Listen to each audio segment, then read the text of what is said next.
But sir, let me just make it clear, no? I just want to respond to the allegation earlier that we're investigating a non-crime. That's not true po. As you can see in the joint affidavit of the quote, 18 Marines, may allegations po of graft and corrupt practices, bribery, and other crimes. So, hindi po non-crime ito. May crime po tayo na-investigahan. Okay, sagutin mo ko ngayon. Sagutin mo ko ngayon. Ipapatawag mo ba yung mga binanggit nila?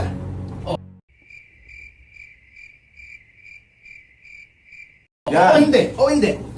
Tell me now, para tapos tayo. Sir, So alam natin kung non-crime o crime ito. Tell me, yes or no? Patatawagin mo ba yung mga binanggit nila? You tell me now. Let me speak. So we will have this interview Yes or no? now. Yes or no? No, yes or no? This is not a court. You can't do that, sir. Ha? So hindi nyo patatawag.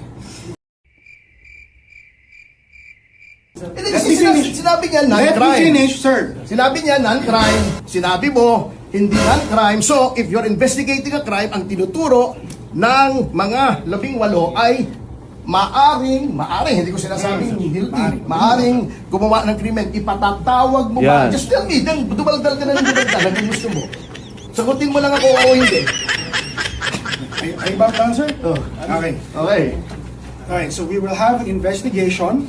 If the evidence points to them, if there's sufficient evidence, then we will do so. Ipapatawag din po namin sila.